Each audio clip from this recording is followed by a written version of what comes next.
Alright, so here's what we got for a Dana 60 out of a 1985 W200, 250, whatever. I think it was a 250 in that era.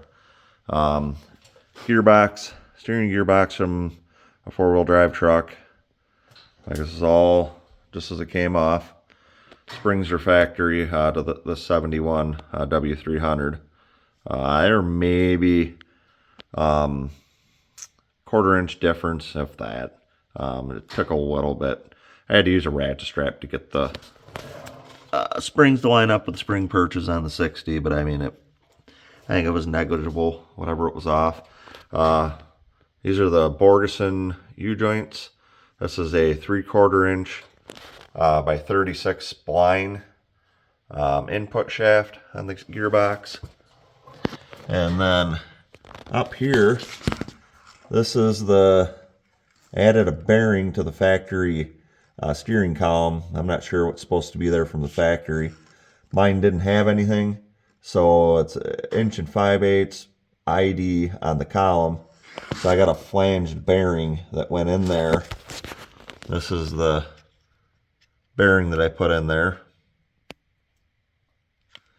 And then I drilled a couple holes on each side, just put a little tack weld. It was a pretty tight fit in there, but I put a couple little spot welds on there. This is another Borgeson shaft, U-joint.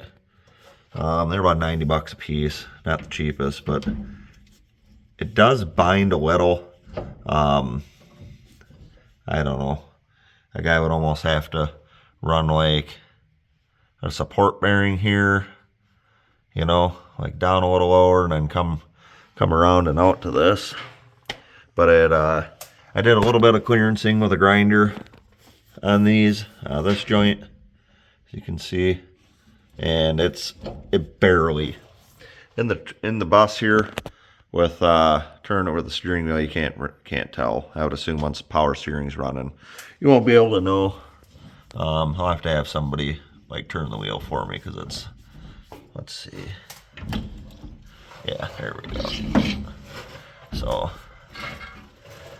it's not 100%, like, not 100% happy with it, but I'm 95. This is relatively easy. So that's what we got. Show you the parts that I used. That's the bearing that went in the end of the steering column. This is a 7/8 to 3/4 smooth U-joint from Borgeson. That's the part number. Same deal here. This is the 3/4 by 36 spline by 3/4 smooth. The shaft coming off the steering wheel down through the column is 7/8 out on this end. The bearing I used, I couldn't find a 7/8 bearing to fit in here, so I had to go 3/4, which means I had to turn that down to size. I just used a drill and an angle grinder to get it close enough. And so this is 7/8. This could have been a 3/4 inch to 3/4 inch smooth U-joint. So that's the only thing I would have done different. And this is a 3/4 inch round bar.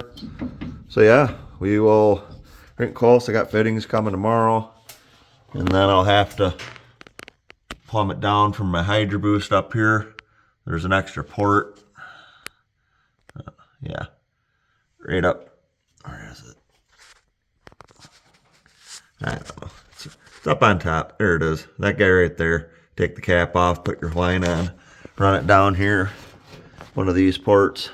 Then I got to tee into the return here. So then we'll have power steering on this old truck. If you're not wanting to keep it original, I would totally go this route. You can get these for like $200 to $300 rebuilt. You can get them upgraded.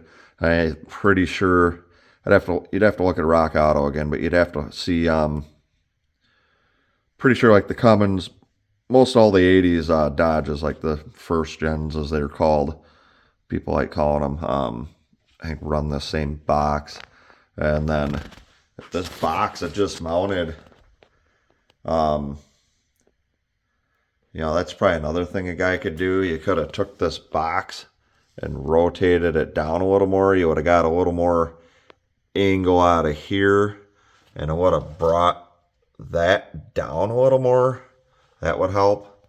But this landed pretty good. You know, we got one mount hole there. I had to weld an angle iron on here to catch this lower mount bracket, and then you know, you just got your one back in here. You know, just drilled a hole. This one was close to the cross member. I ended up just welding, basically it's a stud. So that's that. That's how you put a modern gearbox for power steering on a Sweptline truck. If you're not going to run the Easy Street or the, what is it, the CCI box. I was told that wasn't strong enough for the 37s I'm trying to run on this guy. So